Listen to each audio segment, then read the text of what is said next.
অত্যন্ত গুরুত্বপূর্ণ class. Difference of words, অর্থাৎ শব্দগুলির পার্থক্য। শব্দগুলির পার্থক্য বলতে এখানে বোঝানো হচ্ছে একই রকম শব্দ বিভিন্ন অর্থে ব্যবহার। দেখো, শব্দগুলো একটু একটু আলাদা, একটু স্পেলিং এর পার্থক্য আছে। সেই স্পেলিং এর পার্থক্যের জন্য সম্পূর্ণ আলাদা আলাদা অর্থে ব্যবহার করা হয়। এখানে লিখেছি অ্যাডাপ্ট, ADAPT, ADAPT, অ্যাডাপ্ট মানে মানিয়ে নেওয়া। অ্যাডাপ্ট মানে মানিয়ে নেওয়া। সেন্টেন্স লিখেছি we should adapt ourselves to changing circumstances, অর্থাৎ আমাদের পরিবর্তন এর সঙ্গে আমাদের মানিয়ে নিতে হয় বা মানিয়ে নেওয়া উচিত। উই মানে আমরা, শুড মানে উচিত, অ্যাডাপ্ট মানে মানিয়ে নেওয়া, টু চেঞ্জিং সার্কামস্টান্সেস। সার্কামস্টান্সেস শব্দের অর্থ পরিস্থিতি, অর্থাৎ আমাদেরকে পরিস্থিতি মানিয়ে নেওয়া উচিত। তাহলে পরিস্থিতির সঙ্গে মানিয়ে নেওয়া, সেটা বোঝাতে আমাদের অ্যাডাপ্ট ব্যবহার করা হবে। অ্যাডাপ্ট ব্যবহার করা হবে, we should adapt ourselves to changing circumstances মানে পরিস্থিতি, পরিস্থিতির সঙ্গে মানিয়ে নেওয়া উচিত। নেক্সট সেন্টেন্স দেখো, ADOPT, অ্যাডপ্ট। অ্যাডপ্ট মানে গ্রহণ করা, দত্তক নেওয়া, এই অর্থে ব্যবহার করা হয়।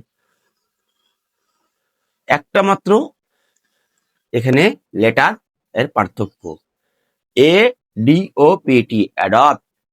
অ্যাডপ্ট শব্দের অর্থ হচ্ছে দত্তক নেওয়া বা গ্রহণ করা। হি অ্যাডপ্টেড মাই প্ল্যান, সে আমার পরিকল্পনা গ্রহণ করেছিল। হি মানে সে, অ্যাডাপ্ট মানে গ্রহণ করেছিল, মাই মানে আমার, প্ল্যান আমার প্ল্যান গ্রহণ করেছিল। নেক্সট, অ্যামেন্ড মানে সংশোধন করা, কোনো কিছু উৎকর্ষ, অর্থাৎ আরো আগের থেকে ভালো, যে অবস্থায় ছিল তার থেকে ভালো, সেই অবস্থার যে সংশোধন হয়, সেই সংশোধন করাকে বলা হয় অ্যামেন্ড। AMEND, সংশোধন করা। We need amend hour constitution. We মানে আমরা, নিড মানে প্রয়োজন, অ্যামেন্ড মানে সংশোধন করা, আওয়ার মানে আমাদের, কনস্টিটিউশন মানে সংবিধান, আমাদের সংবিধান সংশোধন করা প্রয়োজন। ঠিক এর পরের যে পটে লিখেছি EMEND, ভুল সংশোধন। কোথাও যদি কোনো লেখার সময় ভুল হয়ে যায়, সেই সংশোধন করাকে বলা হয় এমেন্ড। একটুখানি প্রোনাউন্সিয়েশনের পার্থক্য, এমেন্ড, এমেন্ড দ্য প্যাসেজ, প্যাসেজটি সংশোধন করো, এমেন্ড। শেষ যে দুটি লিখেছি, অ্যাসেন্ট মানে আরোহণ করা, আরোহণ করা মানে উপরে ওঠা। এখানে লিখেছি the plane is on the ascent, প্লেনটি উপরে উঠছে, অ্যাসেন্ট মানে আরোহণ করা। শেষ যেটি লিখেছি অ্যাসেন্ট, মত বা সম্মত হওয়া, মত দেওয়া বা সম্মত হওয়া।